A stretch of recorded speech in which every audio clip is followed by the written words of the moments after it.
Just अभी आपने जीव दया गौशाला के शुभारंभ की 14 तारीख को फुल सिक्योरिटी फुल डेमो के साथ celebrity bouncer drone live camera वगैरह जी। तो इसकी ओपनिंग आप नॉर्मल तरीके से भी कर सकते हैं। इतना दिखावा करने के पीछे रीजन क्या है? मेरे को कौन है कुछ बोलने का? यही खर्चा अगर आप गौशाला में लगाते तो वहाँ और शेड बन जाता या गौ माताओं के लिए कुछ और काम हो जाता। मेरी मर्जी, शेड किधर भी बनो। तो आपने ये बढ़िया प्रोग्राम किया, कितना टोटल खर्चा आ गया होगा? 12 से 13 लाख पूरा सब कुछ आ गया इसमें। कितना डोनेशन आया टोटल अभी जीव दया गौशाला की? 30 से 35 लाख। वो इनकम आपके गौ सेवा में यूज होती है या पर्सनल खर्चों में काम आती है? क्या लेना देना क्या है उससे? लोगों का कुछ ये भी बोलना है कि हम गए थे, हमने देखा कि एक छोटा सा शेड था जिसमें 10-15 गाय बंधी हुई थी। मेरा काम लोगों को खुश करना नहीं है। फॉर्चुनर कैसे ली हुई है आपकी? पैसों से ली। लोगों का कहना है कि डोनेशन से फॉर्चुनर लेके घूमता है बंदा। मैं तो करूंगा, घर भरूंगा अपना, एक और गाड़ी ले लूंगा, क्या करना मेरे को। तो आपने जो गौशाला बनाने का सोचा या उद्देश्य लिया, खेजड़ली गांव ही क्यों सिलेक्ट किया? वहाँ पे कोई पर्सनल एंगल या कोई पॉलिटिकल एंगल है? इसके पीछे मेरा एक बहुत बड़ा लालच है। इस गौशाला के जो असली मालिक है मैं नहीं हूँ।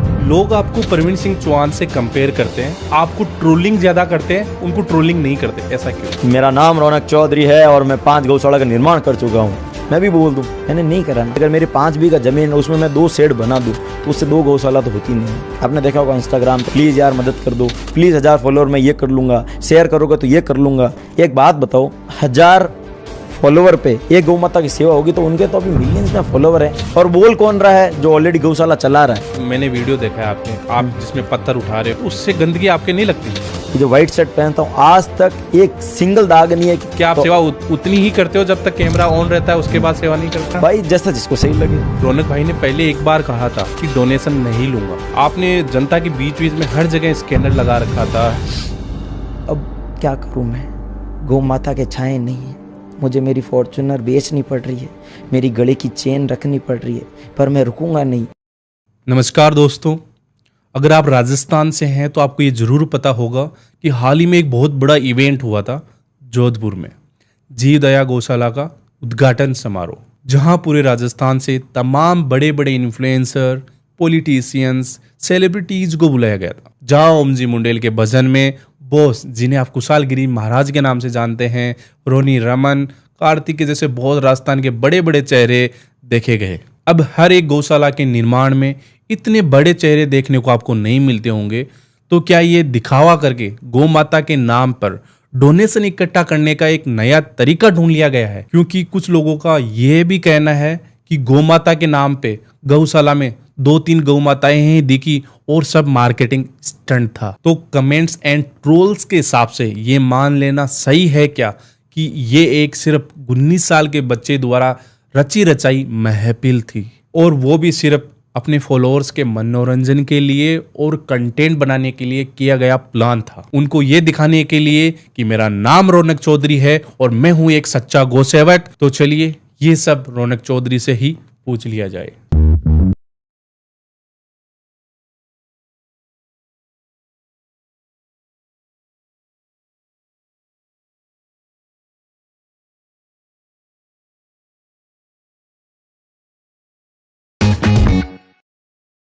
तो दोस्तों, आपका कंफ्यूजन दूर करने के लिए एक बार फिर से आ चुके हैं उम्र 19 साल रौनक चौधरी जोधपुर से। आपके ओनली जो क्वेश्चन ट्रोलिंग जो चल रही थी उसी से रिगार्डिंग आपके जो सवाल है उन्हीं के लिए मैंने इनको वहां से बुलाया है ताकि आपको एक सटीक आंसर मिल सके। तो एक बार फिर से स्वागत करते हैं वाईटी महेंद्र पॉडकास्ट में रौनक चौधरी जी का। धन्यवाद। कैसे हैं सर? बस गौ माता का आशीर्वाद और आप। गौशाला की ओपनिंग हो चुकी? बिल्कुल ठीक है। तो आज हम पॉडकास्ट स्टार्ट करने से पहले मैं आपको क्लियर कर देना चाहता हूं कि जो भी सवाल पूछे जाएंगे ये जनता की आवाज बन के पूछे जाएंगे। उन्होंने जो पूछा है वही मैं क्वेश्चन आपसे पूछूंगा। बिल्कुल। आपको कुछ सवाल कड़वे लग सकते हैं तो आपको उनको बुरा नहीं मान के आपको सटीक आंसर देना है ताकि जनता के जो कंफ्यूजन है वो दूर हो सके। बिल्कुल। और यही हमारा उद्देश्य है कि आपके सटीक आंसर के साथ उनका जो कंफ्यूजन है वो दूर हो जाए। जनता के क्वेश्चन होंगे तो कड़वे कैसे होंगे? अपनी जनता है, वही तो अपन को बुरा मानना ही नहीं है। अपने ही भाई है। बताओ। वैसे मैं रौनक भाई आपसे ये पूछना चाह रहा हूँ, जब भी लोग आपको ट्रोल करते हैं, आपके ऊपर मीम बनाते हैं, कैसा लगता है आपको? अंदर से क्या फीलिंग आती है? बढ़िया लगता है, अपने ही लोग है। सबसे पहले तो ये देखो कि ट्रोल करते कौन है। ट्रोल वो लोग कर रहे हैं जो फिलहाल अभी बैटिंग ऐप के प्रमोशन कर रहे हैं। ट्रोल क्यों करते हैं? कि उनकी दुकान उठ जाए, यानी कि उनका पेज है जो ग्रो हो जाए और अगली ही रील में वो बैटिंग ऐप का प्रमोशन करते हैं ताकि वो कुछ पैसे ज़्यादा कमा पाए। तो ये हरकतें तो वैसे ठीक नहीं है, पर चलो उनके काम है, कर रहे हैं, अच्छा ही कर रहे होंगे। मतलब आपके कहने का मतलब ये है कि आपकी वजह से कुछ लोगों का घर चल रहा है। नहीं, घर तो नहीं चल रहा है, शायद गाड़ी की किस्त फ्रीज रही होगी। गौशाला के पहले भी आपको काफ़ी ट्रोलिंग देखने को मिलती थी और गौशाला के बाद में भी ट्रोलिंग बढ़ती ही जा रही है, तो क्या आप मेंटली प्रिपेयर थे क्या इन चीज़ों के लिए, ऐसी ट्रोलिंग के लिए, ऐसे क्वेश्चन के लिए? देखो, सबसे पहले तो क्या हुआ था, मैंने बेल्ट की मुहिम स्टार्ट की थी, तब ट्रोल होना स्टार्ट हुआ था बेल्ट की मुहिम की वजह से, कि तू बेल्ट बांध रहा है, गौ माता को प्रॉब्लम हो रही है, ये हो रही है, वो हो रही है, तू गौ माता की सेवा ऐसे कैसे कर रहा है, वैसे कैसे कर रहा है। तो ये सारी चीज़ें छोड़ के मैंने कहा चलो बेल्ट से हो रही है, अपन गौशाला खोल देते हैं। गौशाला के बाद भी अगर ट्रोलिंग हो रही है तो क्या कर सकते हैं उन लोग, इन चीज़ों का, क्योंकि मेरा उद्देश्य है सिर्फ गौ सेवा। बेल्ट की मुहिम चलाई थी तब हजारों गौवंश बचे थे, और ये मुहिम मैं फिर से स्टार्ट करने वाला, लोग बोलते रहेंगे। और बोल कौन रहा है? जो ऑलरेडी गौशाला चला रहा है। तो इसका मतलब ये हुआ कि सामने वाली दुकान बंद करनी है तो उसको ट्रोल करते हैं। भाई मैं आपको बताता हूँ अब गौशाला कैसी हो गई है, पहले कैसी थी।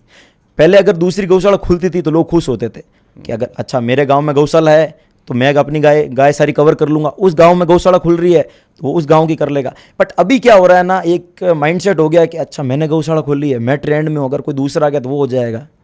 तो ये चीज़ गलत हो रही है। मेरी गौशाला के बाद मैं तो खुद कह रहा हूँ भाई और गौशाला खोलो, ये चीज़ बहुत अच्छी है। तो लोग अपने फ़ायदे के चक्कर में ट्रोल कर रहे हैं, बाकी ट्रोल क्यों करेंगे, हो तो गौ से हो ही रही है। उनके यहाँ पे कोई जो गाय है वो सोने की तो है नहीं, और मेरे जो यहाँ पे है वो चांदी की है नहीं, दोनों जगह सेवा हो रही है। नहीं, मेरा कहने का मतलब था आपको इन चीज़ों का आइडिया था कि आप नहीं, आइडिया नहीं था, क्यों सोचेंगे हम नेगेटिव। यहाँ पे आपने कहा कि जो गौशाला चला रहा है वही आपको ट्रोल कर रहा है, ये कैसे हो सकता है? उनको क्या वही दिक्कत करेगा। उनको क्या दिक्कत है आपसे? दिक्कत आएगी, मैंने बताया ना, आजकल कंपटीशन का जमाना है, पढ़ाई में कंपटीशन है, दुकान में कंपटीशन है, पॉडकास्ट में भी कंपटीशन है। तो लोग सोचते हैं कि अगर मैं आगे जा रहा हूँ दूसरा आगे क्यों जाएगा। अब इस चीज़ का सोल्यूशन तो मेरे पास है नहीं कि मैं तो गौशाला खोली है, आने वाला समय और गौशाला खोलेंगे बस। तो गौशाला के अंदर भी कंपटीशन होने लग गया है क्या? ऑफकोर्स होने लग गया, हर चीज़ में होने लग गया है। पहले तो अपने क्या होता था, सरकारी नौकरी पढ़ाई तक था। अभी क्या हो गया है कि दुकान दुकान का कंपटीशन है, वो उससे आगे जा रहा है उसका कंपटीशन, पॉडकास्ट में कंपटीशन है, हर चीज़ में कंपटीशन है। तो उसको लगता है कि आज मैं अकेला हूँ इंस्टाग्राम पे, या अकेला गौशाला चला रहा हूँ। किसको लगता है? किसके बहुत लोग हैं अब। नहीं, उसको लगता है, इसका मतलब क्या अब हुआ? समझने वाला तो समझ गए, सबका नाम तो हम किसका लें, बहुत लोग हैं, बाकी सारे समझ चुके हैं। क्या लगता है उसको? भाई लगता है कि मार्केट में अगर वो अकेला है, एक गौशाला चला रहा है, तो उसको यही लगेगा ना दूसरा बंदा नहीं आना चाहिए। सबकी अपनी अपनी सोच है। क्या नुकसान है उनको, क्यों नहीं आना चाहिए? ऑफकोर्स होगा, हर चीज़ में बंटवारा होगा। उनको ऐसा लगता है, उनका माइंडसेट ये होगा कि आज अगर मैं अकेला रहूँगा तो सारे लोग मुझे देखेंगे, अगर कोई दूसरा आया तो वहाँ पे भी जाएंगे। एक पेड़ की छाया है तो लोग सारे एक पेड़ के पास है, दूसरा पेड़ उगेगा तो लोग वहाँ पे भी जाएंगे, उसकी भी छाया लेंगे। और देखो बोलने वाला तो ये लोग भी बोलते हैं कि जो गौ सेवा का ट्रेंड है, इंस्टाग्राम पे गौ सेवा है या ऑफलाइन गौ सेवा हम लेके आए हैं। उनसे एक चीज़ पूछना चाहूँगा, तेजा जी, बाबू जी, हड़बो जी, माँ अमृता देवी और हमारे जामू जी ने, जिन्होंने पर्यावरण के लिए बहुत कुछ किया, गौ सेवा में बहुत कुछ किया, जिन्होंने अपने प्राण तक दे दिए। और हमारे एक और भाई है राधे श्याम बिश्नोई, जिन्होंने भी धरातल पे बहुत काम किया, वो भी कह सकते थे कि ये ट्रेंड मैं लेके आया हूँ। जिन्होंने प्राण दे दिए हैं, ये कोई ट्रेंड नहीं है, ये जिन्होंने अपने शरीर का बलिदान दे दिया, ये उस समय से चलता आ रहा है। तो बस ये चीज़ है। तो जो आजकल जो ठेकेदार बने फिर रहे हैं, चाहे कोई भी हो, वो कह रहे हैं हम लेके आए हैं, हमने ये किया है, हमने वो किया है। तो उनसे ये चीज़ कहना चाहेंगे, जब हम पैदा भी नहीं हुए थे उससे पहले से गौ सेवा चलती आ रही है, उनके आने से कोई गौ सेवा स्टार्ट नहीं हुई है। नहीं रौनक भाई, ये तो हमने भी देखा है कि गौ सेवा पहले भी हो रही थी और आज भी हो रही है। करने का तरीका चेंज हो गया है, लोगों को जागरूक करने का तरीका चेंज हो गया है। लेकिन मैं ये एक चीज़ नोटिस है कि आपके जो सपोर्टर है वो भी कंफ्यूज है। कुछ लोग बोलते हैं कि आप एक सच्चे गौ सेवक हो, और कुछ बोलते हैं कि अच्छे क्रिएटर हो, अच्छी मार्केटिंग है, अच्छा हुक लाइन है आपके पास। आप क्या फील करते हो अपने आप? क्या चीज़ को लेके उनको लगता होगा, बताओ। क्योंकि आपकी जो स्टार्टिंग होती है वीडियो या रील, एक उसमें एक अलग ही हुक लाइन होता है, एक अलग ही एको होता है। वो भी वो एको नहीं है, वो जोश है हमारा। हम युवक हैं, 19 साल का हूँ मैं, आज मेरी आवाज़ बुलंद है, मैं तो कहीं पे भी चढ़ भी जाता हूँ, कहीं पे कुछ भी बोल देता हूँ, जय श्री राम, जय गौ माता, नारे हर जगह लगा देता हूँ। कभी मैं बैरिकेड पे चढ़ जाता हूँ, कभी मैं गाड़ियों पे चढ़ जाता हूँ।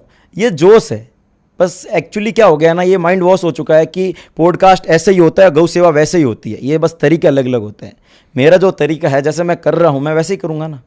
नहीं, मेरा पूछने का मतलब ये था कि आप एक अपने आप को एक अच्छा एक सच्चा गौ सेवक मानते हो या एक अच्छा क्रिएटर मानते हो?